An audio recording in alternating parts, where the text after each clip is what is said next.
রামচরণ, নমস্কার বাবা। আশীর্বাদ আরে, করলাম। আমার কি সৌভাগ্য। দাঁড়ান দাঁড়ান দাঁড়ান বাবা, বসেন। আমি বসছি বিদা কি তুমি রাগ করছো? না বাবা, রাগ করিনি। আমি তোমাকে কটা কথা জিজ্ঞাসা করব। বলুন। তুমি সত্য হইলে উত্তর দিবা, মিথ্যার আশ্রয় নিবা না। আর যদি তুমি মিথ্যার আশ্রয় নেও তাহলে তুমি ভগবানের কাছে টেকা থাকবা। জি বাবা, বলুন।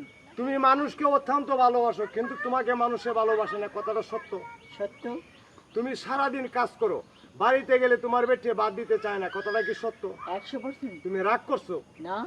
তুমি মানুষের কাছে মানে টাকা তুমি দিতে চাও, কিন্তু তোমাকে মানুষের টাকা দিতে চায় না, কথাটা সত্য? 100%। তুমি যখন সারাদিন ঘুরিয়া ফিরিয়া একসাথে তোমরা দুই বেটা বেটি খাটে শুইতে চাও, তখন তোমার বেটে তোমার জুতা দিয়ে মারতে চায়, কথাটা সত্য? 100। তুমি কি রাগ করছো? না। তাহলে আমি আজকে তোমাকে একটা কতরি চাউল পড়া দিব।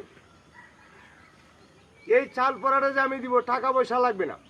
এই চাউল পড়াটা যখন তোমার বেটি তোমার খাটে শুইবে, তখন চাউল পড়াটা তুমি এভাবে ছিড়াই দিবা। রাগ করছো? না। আচ্ছা, তাহলে আমি এই এই চাউল পড়ার কোনো পয়সা বড়ি নিব না, তবে হ্যাঁ, আমি আজকে হোটেলে দুপুরে একবেলা খেতে চাই, এর কটা টাকা হবে? হবে হবে, এগুলা দিচ্ছি, খুশি মনে নেন। হ্যাঁ হ্যাঁ হ্যাঁ, আচ্ছা আচ্ছা, জয় গুরু, কাজ জয় হবে গুরু। তো? হ্যাঁ হ্যাঁ হ্যাঁ, অবশ্যই। আমি তোমার জন্য দোয়া করি, ইনশাল্লাহ। আশা করি তোমার এই চাউল পড়া কাজ হবে।